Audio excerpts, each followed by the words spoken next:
You won't believe what this woman said to my son on his birthday, and how fast it escalated from concerned neighbor to full-blown police intervention. Before we begin, if you've ever had to deal with a neighborhood Karen or HOA drama, drop your story in the comments and subscribe. You're going to want to stick around for this one. The box was wrapped in plain brown paper, tied with a red ribbon that barely held its shape in the humid Georgia air. Noah's fingers trembled as he pulled at the knot, eyes wide with anticipation. He had no idea what was inside, just that his parents had been whispering for weeks, and that they'd made him promise to come straight outside after school. The moment the ribbon fell, his dad gave him a small nod. "Go ahead." Noah tore the paper open and froze. It wasn't the brand new car every kid dreams of, but it was his, a '99 Mustang GT, midnight blue with silver stripes, waxed to a mirror shine. The kind of car that turned heads not because it was expensive, but because someone had taken real care of it. His mother had tears in her eyes. "Happy birthday, baby." He couldn't speak, just touched the hood with the tips of his fingers, like it might vanish if he pressed too hard. His father dropped the keys into his hand. "Title's clean. It's in your name. She's all yours." That's when the voice came from across the street. "Well, that certainly doesn't belong to a teenager." They turned to see her. Meredith Campbell, mid-50s, blonde hair sprayed into a helmet, HOA clipboard already in hand. She was watching them from the edge of her immaculately trimmed lawn, arms folded like she was inspecting a crime scene. Noah looked at his mom, confused. "Who is that?" "Just a neighbor," his mom muttered. "Ignore her." But Meredith wasn't interested in being ignored. She crossed the street in her tennis whites like she owned the asphalt. "I'm sorry, but that car was not here this morning, and I know it doesn't belong to anyone on the registered vehicle list." Noah's dad stepped forward. "It's our son's car. It's his birthday." Meredith didn't blink. "Where did you get it? A car like that? That's not the kind of vehicle teenagers just have, especially not unsupervised. And I've never seen you at a community meeting." Noah flinched. "We bought it from a neighbor in Marietta. It's mine." She scoffed. "You expect me to believe that? What's your name?" He hesitated. "Noah." "Last name?" "Why?" "I'm calling the police. That vehicle doesn't belong here. And until I see documentation proving otherwise, I have every reason to believe this is stolen." "No, ma'am," his mom cut in, voice shaking. "This is a misunderstanding. We have all the paperwork inside." Meredith held up a phone. "Let the officers sort it out. I'm sure they'd love to know how a child got his hands on a sports car." "You're out of line," Noah's dad snapped. Meredith was already speaking into her phone. "Yes, I'm reporting a suspicious vehicle and possible theft. Yes, there's a young man here who refuses to provide identification. Yes, we're in the Willow Glen HOA subdivision." Noah's cheeks were bright red. His hands still held the keys. The car sat there untouched, pristine, and suddenly, like a crime scene. Within 8 minutes, the squad car pulled up. 2 officers stepped out. Meredith flagged them like she was guiding a landing jet. "There," she pointed. "That's the boy. I saw him arrive with the vehicle.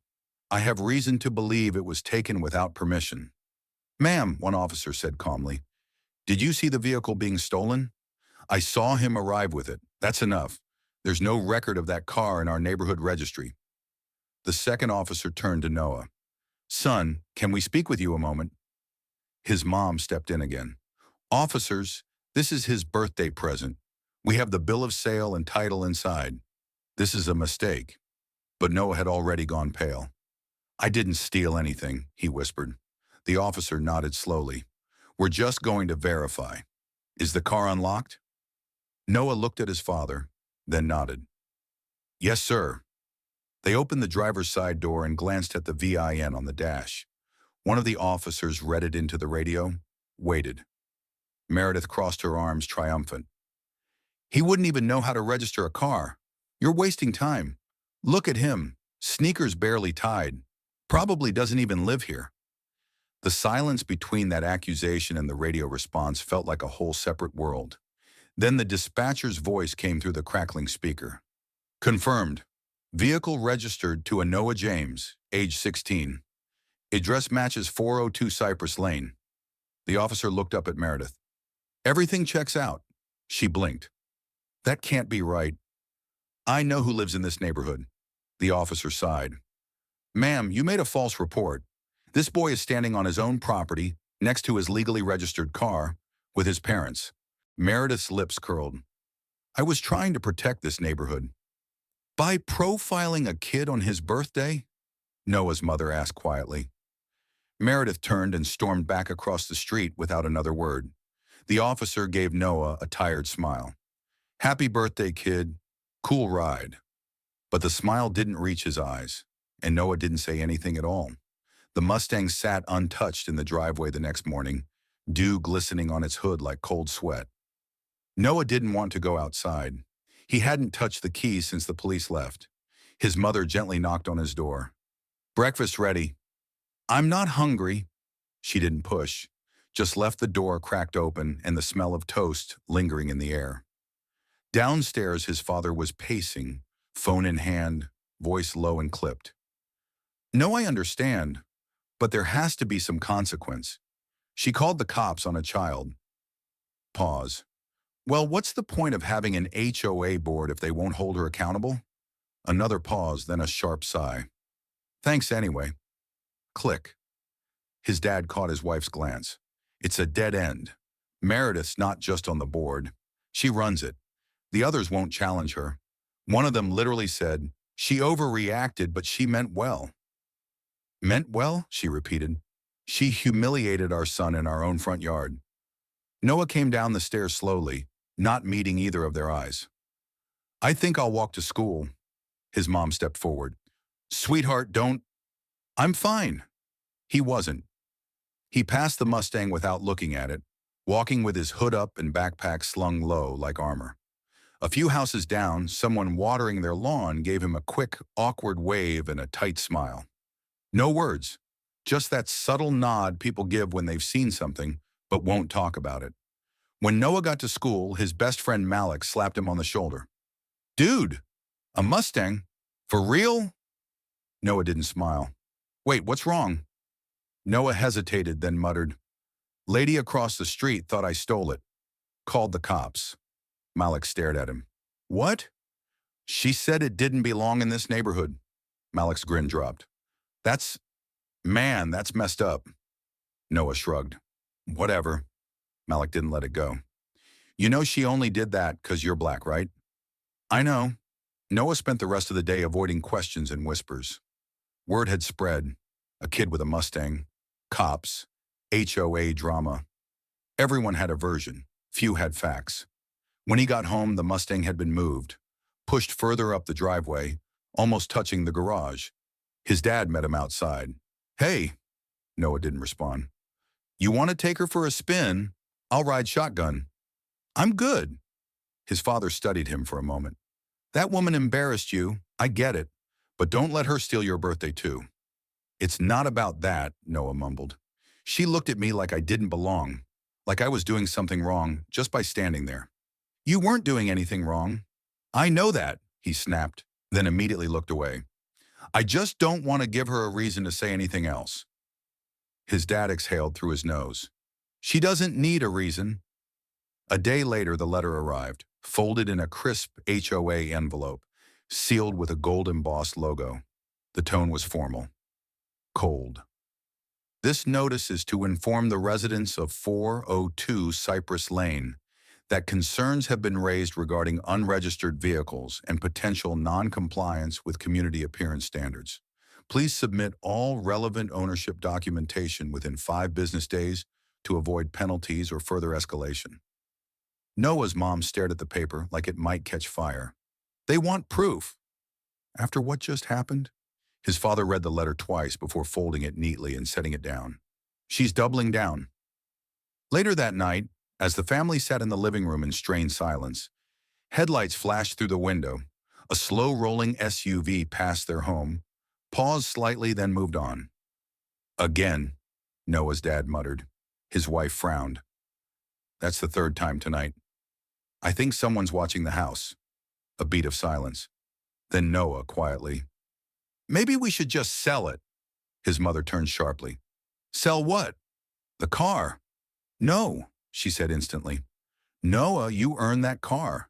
You've worked hard, kept your grades up, helped your grandfather restore it.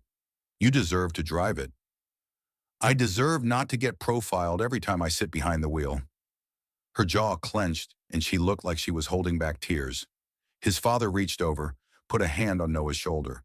"You don't run from this. Not this time." But the next day, Meredith struck again.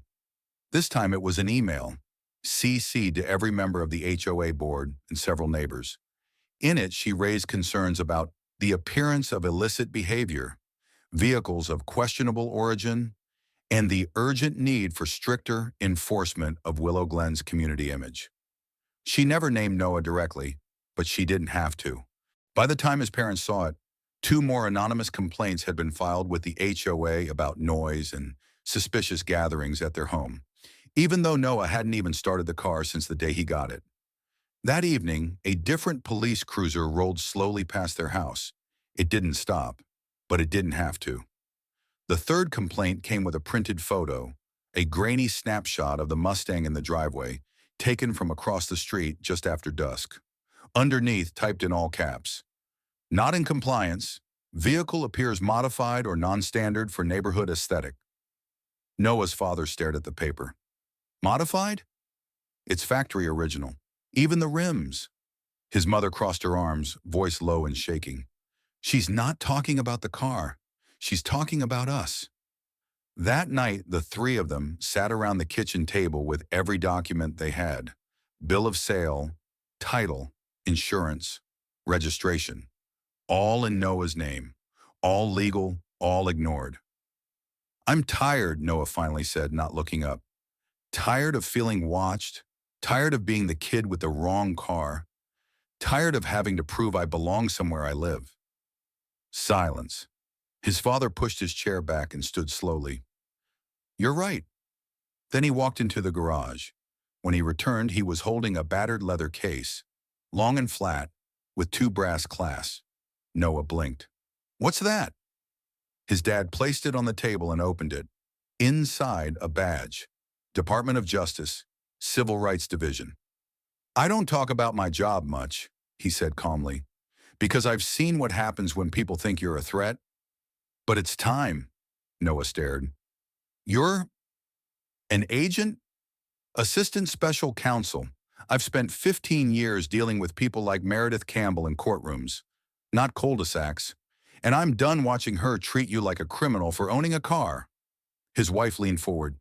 "You never said—" "Didn't want to bring my work home, but she brought it to our home, so now I'm bringing everything I've got." The next day he made 2 phone calls, one to an old contact in the State Housing Authority, another to a journalist he trusted. By evening, a quiet investigation had begun into Willow Glen HOA's handling of complaint patterns and Meredith Campbell's unusually high volume of anonymous submissions. Meanwhile, Amanda Lewis, one of the few sympathetic board members, called Noah's mother privately. "She's done this before," Amanda said, "to a couple who moved in last year. Filed complaints until they moved out. Same language, same tactics. No one speaks up because Meredith is the HOA. But she's not untouchable," Noah's mom replied. Amanda hesitated, then said, "There's something else you should know. Someone in the neighborhood recorded what happened with the police. The birthday, everything." "What?" "They sent it to me anonymously. The entire incident. You can see Meredith pointing, accusing, saying things she didn't tell the officers later. Do you have it?" "I do now, and if you want to use it, I won't stop you." That night, Noah's dad watched the video 3 times. It wasn't long, barely 4 minutes, but it showed everything. The moment Meredith approached, the words she used, the assumptions she made, and the smug smile when the police arrived. It was damning. He forwarded it to the state investigator, then on a hunch posted a screenshot, just one, to a neighborhood forum under a pseudonym, captioned, "Would you feel safe if this happened on your lawn?" By morning, the thread had over 80 comments, some defensive, most outraged. "She's gone too far." That poor kid. I knew something wasn't right with her.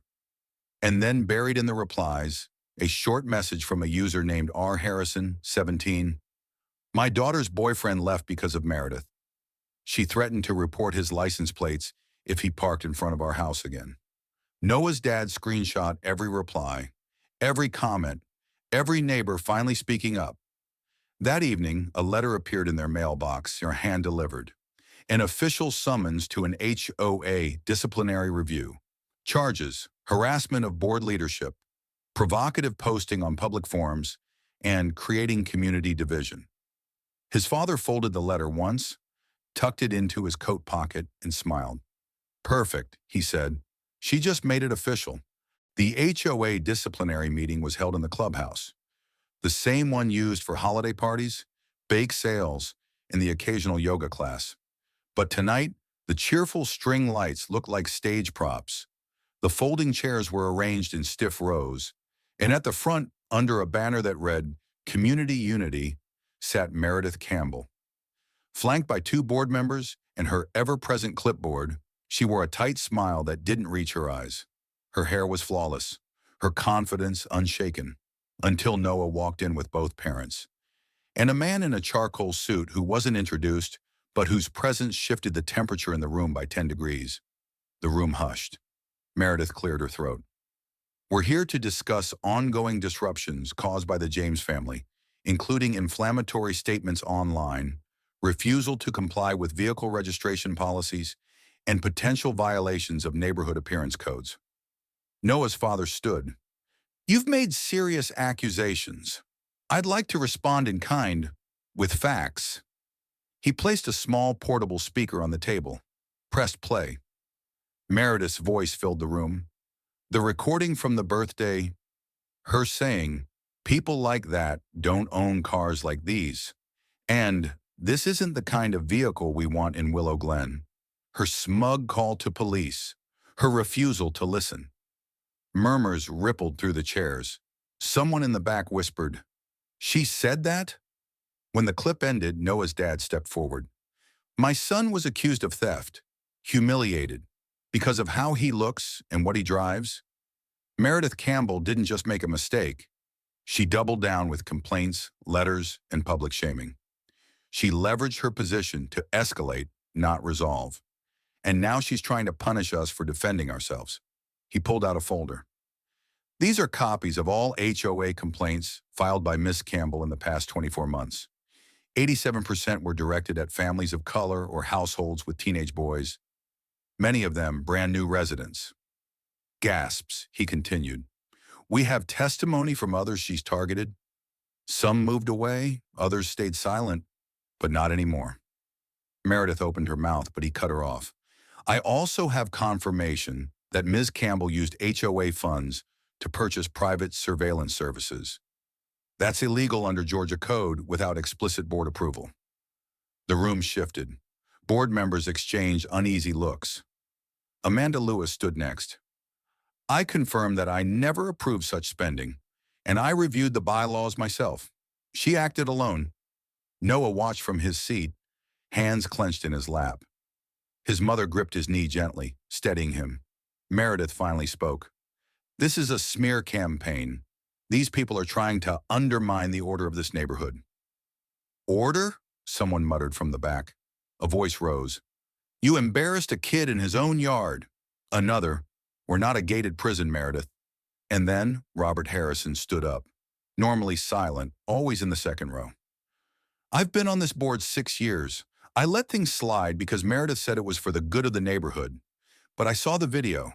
I saw her face. He turned to her. You crossed a line. We all saw it. The room was no longer hers. An emergency vote was called. The result, 24 in favor of her removal as HOA president. 3 abstentions. 1 opposed, Meredith herself. Noah didn't smile, didn't gloat. He just exhaled. Later that evening, a knock came at their front door. It was Malik and his parents, who lived 2 streets over. They'd brought a cake. On top, written in blue icing, Happy real birthday, Noah. Behind them, more neighbors gathered. People he barely knew.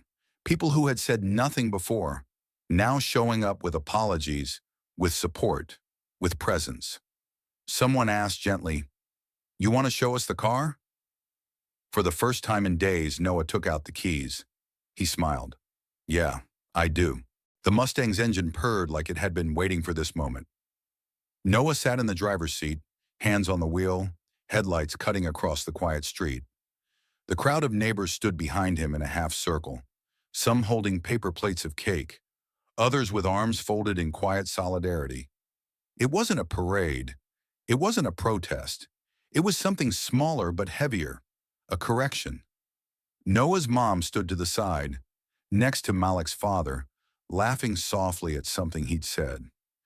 His dad leaned against the hood, arms crossed, watching the boy who, just a week ago, didn't even want to be seen with the car. Now he was seen, and it didn't hurt. Noah didn't drive that night, just turned the engine over, gave everyone a look, and cut it again. That was enough. Later, as people left one by one, Meredith's porch light across the street flicked on. She watched from her window, didn't come out, didn't wave. The next morning, a moving truck arrived. No announcement, no fanfare, just boxes being loaded quickly and quietly. Meredith stood by the door, barking instructions to the driver. Her once pristine front lawn looked neglected, weeds creeping into the mulch, the flagpole slightly tilted. Amanda confirmed it later. She resigned from the board, listed the house yesterday. It's already pending sale. Noah's mother blinked. That fast? Some buyers don't ask questions. Some sellers don't want to answer any. Over the following weeks, things changed. Not dramatically, not overnight. But the silence shifted. Neighbors waved longer. Conversations lingered at mailboxes. HOA meetings started with real questions instead of lectures.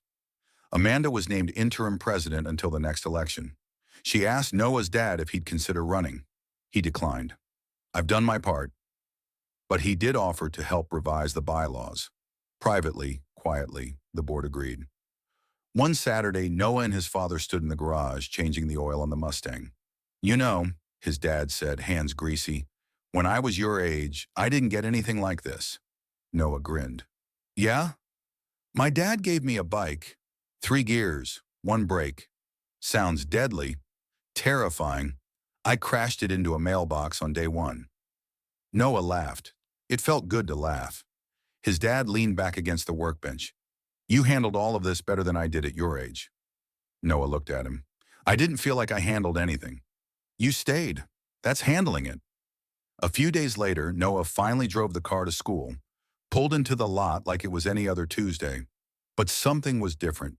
People nodded, clapped him on the back. No one mentioned Karen, or Meredith, or police. Just, "Yo, clean ride. That's yours? Happy birthday, man." That afternoon, the new neighbor moved in across the street, a middle-aged woman with a dog named Molly and 2 teenagers of her own. She brought over a pie. "I heard what happened," she said gently. "Hope we're a better fit." Noah's mom smiled. "I think we're all starting fresh." Later that night, Noah sat on the hood of his Mustang, legs dangling over the bumper, staring up at the sky. His dad joined him with 2 Cokes. "You thinking about her?" he asked. Noah shook his head. "I'm thinking about how fast things change." His dad nodded. "Yeah, but it wasn't fast, son. It was just loud at the end." They sat in silence for a while. Then Noah asked, "Do you think she learned anything?" His dad cracked open his soda. "Maybe, but what matters is what we learned." "And what's that?" "That sometimes belonging isn't given, it's defended." Noah looked down the street, at the homes glowing soft with porch lights, at the Mustang resting under the lamplight. "Then I guess we belong here." He took a sip. The air was cool, the street was quiet, and for the first time in a long time, everything felt exactly where it should be.